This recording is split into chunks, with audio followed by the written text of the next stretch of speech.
যদি তোমাদের মধ্যে কারোর কোনো পড়াশোনার যদি কোনো সমস্যা হয়, পার্সোনালি আমার সাথে দেখা করো।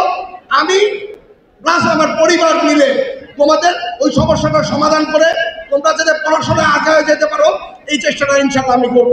আমি একটি স্বপ্নের রূপগঞ্জ করতে চাই, যেই স্বপ্নের রূপগঞ্জটা তোমাদের নিয়ে আমি করতে চাই। যেই স্বপ্নটা হবে কিরকম রূপগঞ্জের, এই রূপগঞ্জে আমার ছেলেমেয়েরা স্কুলে যাবে, মারা চিন্তা মুক্ত বাসায় থাকবে, এরকম একটা রূপগঞ্জে চাও না তোমরা?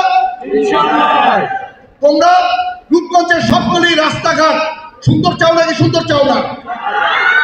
আজকে রূপগঞ্জের এত টাকা বাজেট আসে, বাজেটের অর্ধেক টাকা ফেরত চলে যায়, কাজের কোনো টাকা নাই। এইটা হলো ভুল কথা। রূপগঞ্জে কখনো কোনো নেতৃত্ব ঠিক করে আসে নাই, এই জন্য টাকাগুলি ফেরত যায়। ইনশাল্লাহ তোমাদেরকে নিয়ে এমন নেতৃত্ব দিব, রূপগঞ্জকে ইনশাল্লাহ নতুন রূপে ইনশাল্লাহ আমি সাজিয়ে ছাড়বো।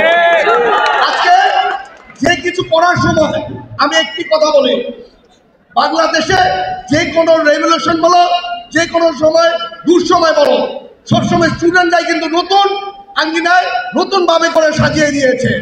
আজকে কিছুদিন আগে আমাদের একটি সরকার চলে গিয়েছে, সরকারকে কারা সরিয়েছে? এই সরকারকে সরানোর পিছনে সবচেয়ে অগ্রণী ভূমিকা কিন্তু স্টুডেন্টরা রেখেছে। স্টুডেন্টরা অন্যায়ের বিরুদ্ধে থাকে। আমি আশা করি এই কলেজে যে 7 থেকে 8,000 স্টুডেন্ট আছে, রূপগঞ্জে যে কোনো অন্যায় হলে তোমরা সবচেয়ে বেশি প্রতিবাদ করবা, কারণ তোমাদের প্রতিবাদের মাধ্যমে এই রূপগঞ্জটা সবচেয়ে বেশি চেঞ্জ হবে। আশা করি তোমাদের কাঁধে কাঁধ মিলে নতুন রূপগঞ্জ, স্বপ্নের রূপগঞ্জ ইনশাআল্লাহ আমি করেছি। যাক, তোমরা সবাই ভালো থেকো, সুস্থ থেকো।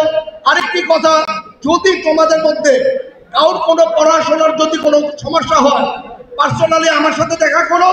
আমি প্লাস আমার পরিবার মিলে তোমাদের ওই সমস্যাটা সমাধান করে তোমরা যাতে পড়াশোনায় আগায় যেতে পারো, এই চেষ্টাটা ইনশাআল্লাহ আমি করবো।